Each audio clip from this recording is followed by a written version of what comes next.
Je pense que j'aime vraiment leur visuel. J'aime mettre ma touche dans quelque chose qui existe. Arrangé avec le gars des vues. Arrangé avec le gars des vues. J'ai tout à perdre en faisant ça. J'avais rien à perdre avec 2 ans. Là, j'ai tout à perdre. Tout. Allô tout le monde, Francis Legendre, humoriste. Je suis avec Mariana Mazza. Comment ça va, Mariana? Ça va très bien, merci. Merci d'être là. C'est smart que tu prennes du temps pour Ça nous fait jaser. plaisir. Je suis vraiment content de jaser à Trois-Rivières en plus. Ouais. Ma petite ville. Tu viens de où, toi? Moi, je viens de Montréal-Nord. Montréal-Nord. ok. Oui, c'est pas le même spot. Non, hein? Non. Comment tu trouves ça, Trois-Rivières? Ben, je suis habitué. Moi, j'ai rodé tous mes derniers spectacles ici en Ok. résidence quand on fait tout l'éclairage et tout ça. C'est ici qu'on fait ça à Anaïs Allard-Rousseau. Fait que je connais ça très bien. Là. Ouais, j'aime ça. Ouais, bon, that's it. Ben, merci d'être là, c'est cool. Ça fait plaisir. Tu roules en ce moment ton 3e spectacle, Ouais. qui est un spectacle que je pense qui est un peu plus personnel Ouais. par rapport aux autres. Ouais. Qu'est-ce que la Mariana du 3e spectacle a appris sur elle qu'elle connaissait pas dans le premier spectacle?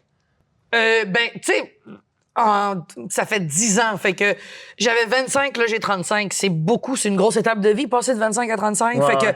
la société n'était pas la même, il n'y avait pas eu la pandémie, c'était totalement différent. Après ça, à l'âge de 30 ans, j'ai sorti mon 2e.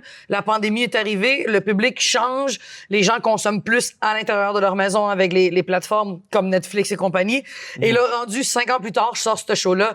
Je pense que t'apprends à t'adapter, t'apprends à essayer de sortir les gens de leur zone de confort émotivement. L'émotion se transpose beaucoup mieux quand t'es en vrai qu'à la télé. Ouais, ouais. Fait que je pense que c'est un peu ça que j'ai appris, à être un petit peu plus vulnérable pour qu'il y ait une raison de pourquoi les gens se déplacent puis ils ont pas juste à me mettre sur Internet, tu sais. T'as l'impression que ce show-là, il est plus vulnérabilisant, que t'es plus dans le... Ben, je pense que oui, c'est sûr, parce que j'ai pas vécu les mêmes affaires de quand j'avais 25, je me présentais, j'étais plus dans la provocation, Ouais. puis j'étais plus dans le « Hey, rappelez-vous que j'existe Tandis que celui-là, c'est vraiment plus, je suis rendu à un bilan où j'ai 35 ans, j'ai vécu une séparation qui a été importante, j'ai la maladie du foie gras, c'est ça le titre du show, mais Ouais.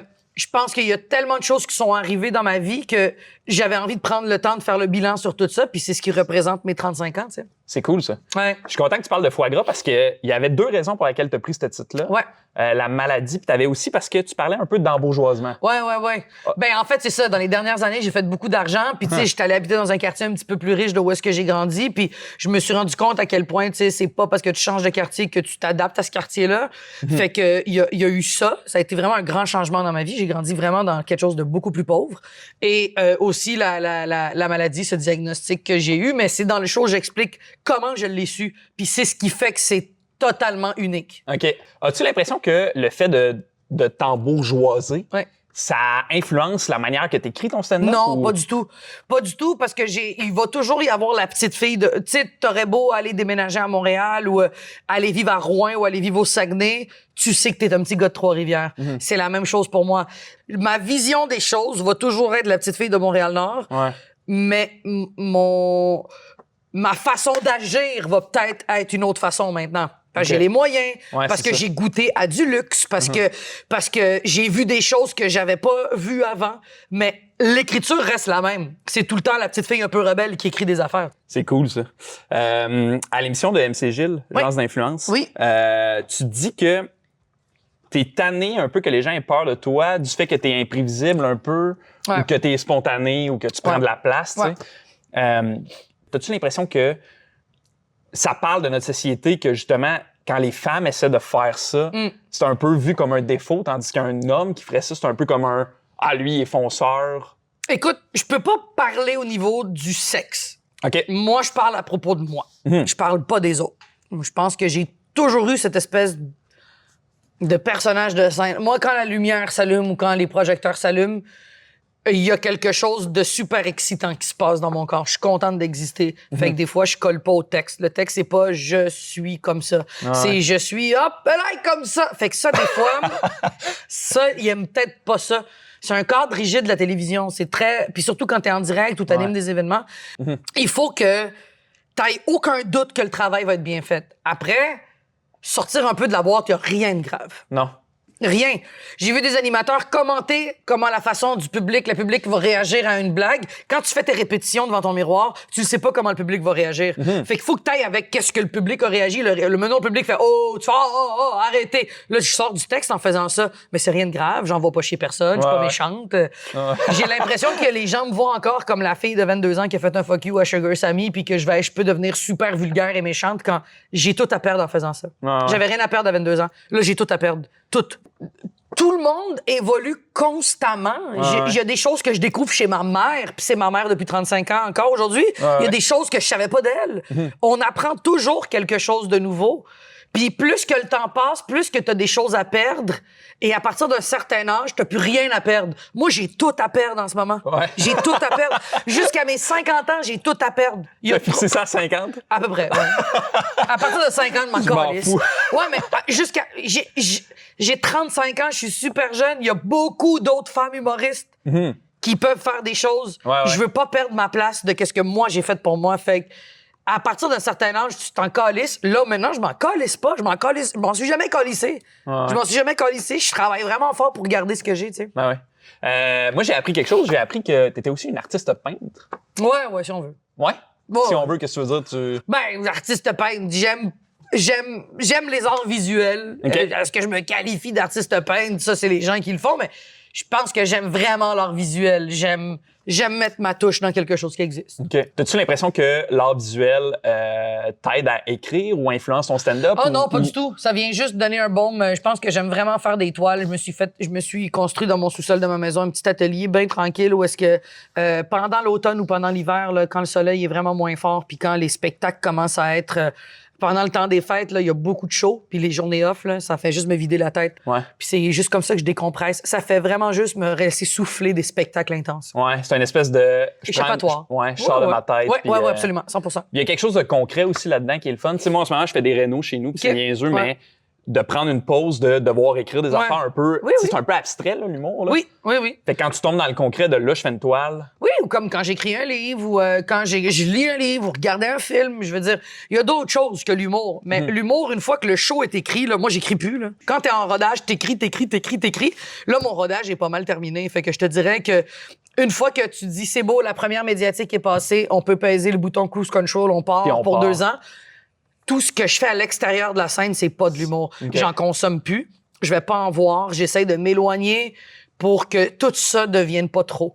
Parce qu'à un moment donné, faire de l'humour, voir de l'humour, écrire de l'humour, consommer de l'humour, parler d'humour. Tu du monde d'humour. Non. Je m'éloigne de tout ça. Et là, c'est là où est-ce que j'ai mes petits repères. J'ai ma petite toile. Des fois, c'est le tennis. Des fois, c'est la lecture.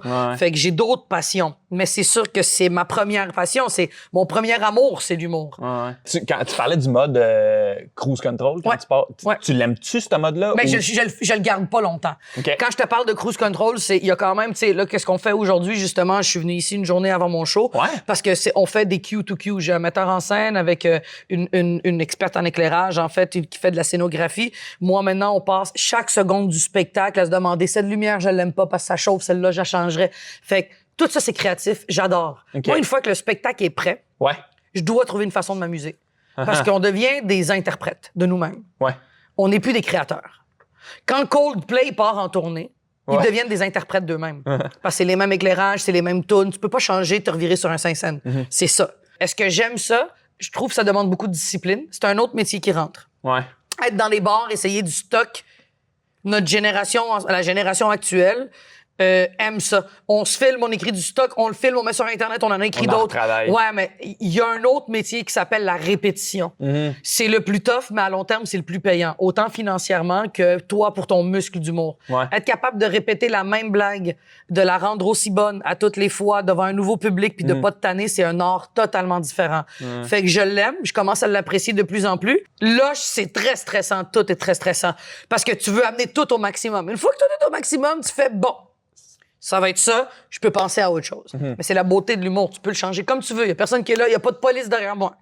Mais c'est tout qu'un art de répéter la même chose. C'est pas tout le monde qui peut être bon en faisant ça. C'est très tough. T'as écrit 2 livres. Travailles-tu sur un 3e livre en ce moment? Une fois que le spectacle va être pas mal complet et prêt, j'enclenche le processus d'écriture du 3e, mais pas avant. OK. Parce que si je mélange toutes les affaires, j'ai avoir l'impression que je cours après quelque chose, puis ça n'a pas rapport de courir après quelque chose. Ouais. Faut que je prenne le temps de profiter de chaque étape des choses. Parce que ça sert à quoi sinon faire... Ouais, je comprends. Ça sert à quoi...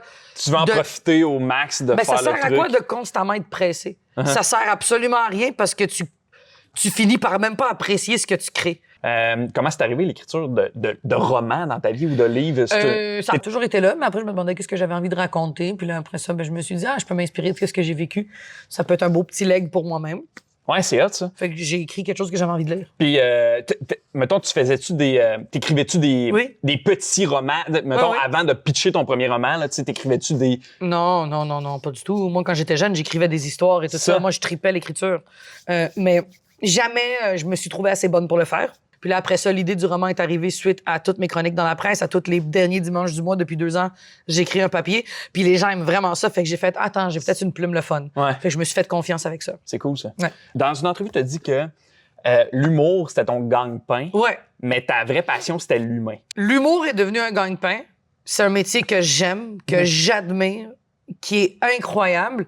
Mais ma passion dans la vie, c'est pas tant de faire rire que de parler aux gens. Ouais. Il y a une nuance Ouais. d'en faire les choses pour les autres puis le faire pour soi. L'humour, je le fais pour moi parce que je trouve ça drôle ce que j'écris. Puis il y a du monde en plus qui embarque. Mais si les gens étaient pas là, ça existerait pas. Mais je le fais honnêtement parce que ça me fait du bien. OK. Et que ce que je dis, je dois vouloir le dire plusieurs fois, Chris, pour que je... C'est que, ouais. Tu sais, à un moment donné, il faut que t'aimes ce que tu dis. Fait Ouais. que je le fais un peu pour moi. Après, un livre, quand tu l'écris, tu peux pas l'écrire en faisant « ça, je trouve ça bon ». Tu dois le dire, qu'est-ce que les gens vont faire pour vouloir continuer à le lire et pas faire esti que c'est plate puis le mettre de côté. Puis ça, c'est là où tu le fais pour les autres. T'écris une histoire pour que les gens la lisent. Je pense que l'humour, je le fais vraiment pour moi et je suis contente que ça marche. Tandis qu'un livre, je le fais vraiment pour divertir les gens puis qu'ils puissent me passer l'histoire que j'ai écrite à travers les autres. Mais dans les 2 cas, ce que j'aime, c'est d'être en contact avec les humains. Ouais. Ben, je te souhaite encore plein de beaux contacts avec les humains. Merci beaucoup d'avoir pris le temps Ça de fait plaisir. me parler. C'était vraiment Merci, le fun. puis bonne chance à ta tournée. Ben, c'est full smart, toi aussi. Amuse-toi bien. T'es bien smart.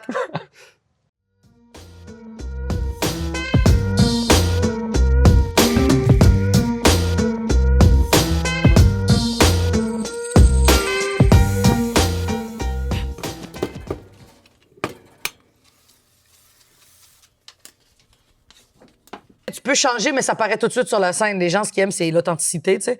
Puis je pense que c'est une des affaires que j'ai toujours voulu garder. Ouais. C'est Mariana, la fille qui a grandi à Montréal-Nord, va toujours être là. Mais ça se peut que ses souliers coûtent 500$ de plus. Ouais. Puis ça change rien. Ça change rien.